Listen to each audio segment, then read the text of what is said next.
देखिए, किसानों की वैसे तो दुर्दशा तो है ही, और ये दुर्दशा में सुधार तो कुछ हो नहीं रहा है। और जो किसानों के हित में कानून होना चाहिए था, उसकी जगह ऐसे ऐसे कानून आ रहे हैं, उसमें किसानों की और दुर्दशा होने वाली है।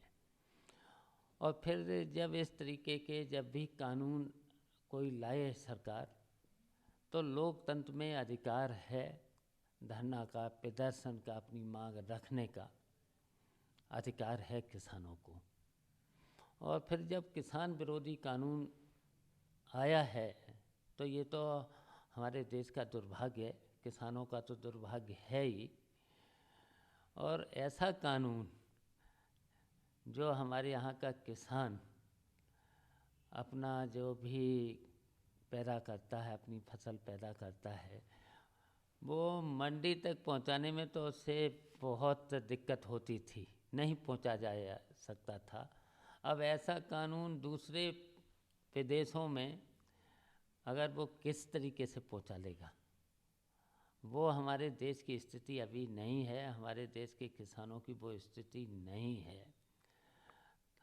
तो इस तरीके से जब धरना प्रदर्शन जब शांत तरीके से कर रहे हैं, अपनी मांग को रख रहे हैं, उन पर लाठी गोलियां चलाना और वाटर कैन कराना किसानों पर, तो जो इस तरीके से लाठी और सर्दी के वक्त पानी फेंके किसानों पर, लाठी गोली चलाए, तो फिर उस सरकार को सरकार में रहने का अधिकार नहीं है। सरकार ने लगातार 2 राउंड कोई भी कॉम्प्रोमाइज़ नहीं करेंगे, चेंज नहीं करेंगे, हालांकि बातचीत का एक दौर कल फिर होना है। देखिए, इन्होंने वादे तो बहुत कुछ किसानों के लिए किए थे कि दोगुनी आय हम बढ़ाएंगे, और जब वादा किया था तब किसानों को लगा था अब तो हमारा फसल का लाभकारी मूल्य मिलेगा। लेकिन जब ये 5 साल बीत गए हैं वादा किए, उसके बाद देखिए खाद के रेट बढ़े, बीज के रेट बढ़े, बिजली के रेट बढ़े, और पानी का रेट बढ़ा, हर चीज़ का रेट बढ़ा। और किसानों का जो 2400 पिछले साल धान था, वो तो बिक रहा है 1100-1300 रुपये। और इसके साथ साथ गेहूं में जो समर्थन मूल्य था 1875 रुपये मिलना चाहिए था, तो किसी भी किसान को 1600 से ज़्यादा किसी किसान को मिला नहीं है। और मक्के का इसी तरीके का जो मक्का पिछले वर्ष 2200 रुपये बिकी थी, वो इस वर्ष 900 और 1000 रुपये से ऊपर नहीं है। तो ये तो इनके सभी वादे झूठे निकले हैं। और इस तरीके के कानून लाना, ये कानून जो आया है एमएसपी, तो इससे तो देखिए मंडियां ख़त्म होंगी, और जब मंडियां ख़त्म होंगी तो बेरोज़गारी बढ़ेगी, कितने लोग बेरोज़गार हो जाएंगे। तो फिर ऐसे कानून का तो वाजिब है कि विरोध करना किसानों को। और ये सरकार देखिए सुन नहीं रही है। तो अब ये देखिए, कानून अगर लाना था तो किसानों के हित वाला लाना चाहिए था, किसानों से बातचीत करना चाहिए था।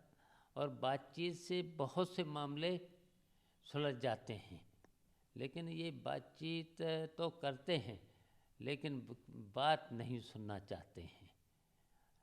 तो हमारा भी किसानों को हमारी प्रगतिशील समाजवादी पार्टी का पूरी तरह से समर्थन है। और हमारा पार्टी 7 तारीख को पूरे उत्तर प्रदेश में सभी मुख्यालय पर प्रदर्शन करके ज्ञापन देगी। किसान विरोधी जो कानून बना है उसके विरोध में 7 तारीख को हमारी प्रगतिशील समाजवादी पार्टी सभी मुख्यालय पर प्रदर्शन करके ज्ञापन देने का काम करेगी। हम ये कह सकते हैं सरकार को भी थोड़ा सा आना चाहिए, उनको ये कह देना कि वो किसी न किसी राजनीतिक पार्टी से जो है कहीं ना कहीं मोटिवेटेड हैं, तो कैसे? देखिए, हमारे देश का दुर्भाग्य है किसानों को। और वैसे तो किसान अब कह रहे हैं कि खालिस्तान ने किसान हैं, पाकिस्तानी किसान हैं।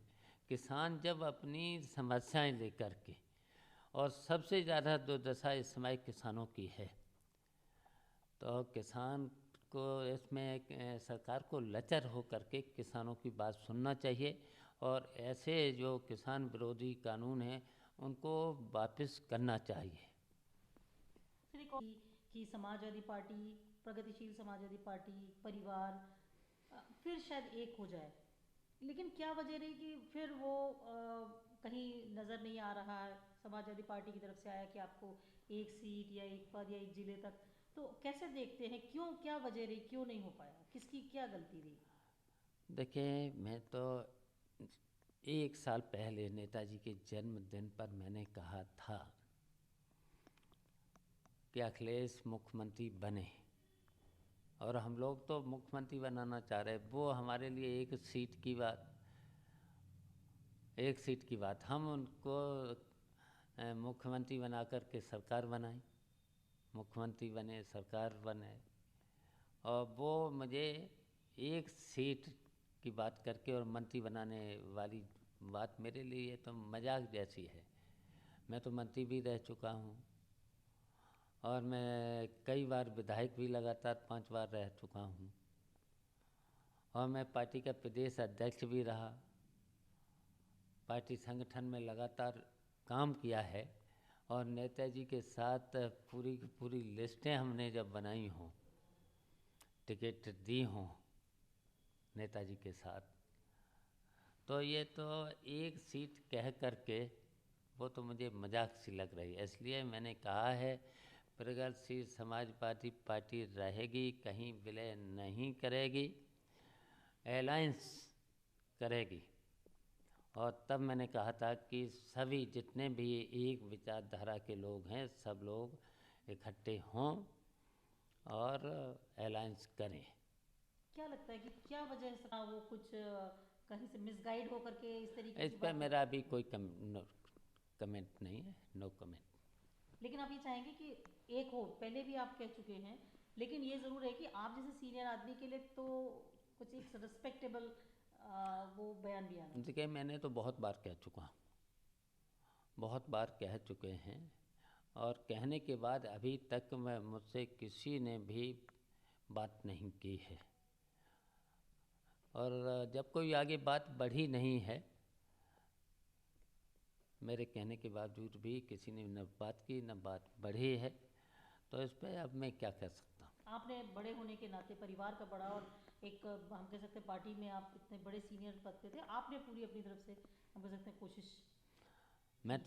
मैंने बताया कि मैं तो सरकार बना करके उनके मुख्यमंत्री बनाना चाहता हूँ। वो एक सीट की बात करते हैं, तो ये तो मजाक हुई है ना।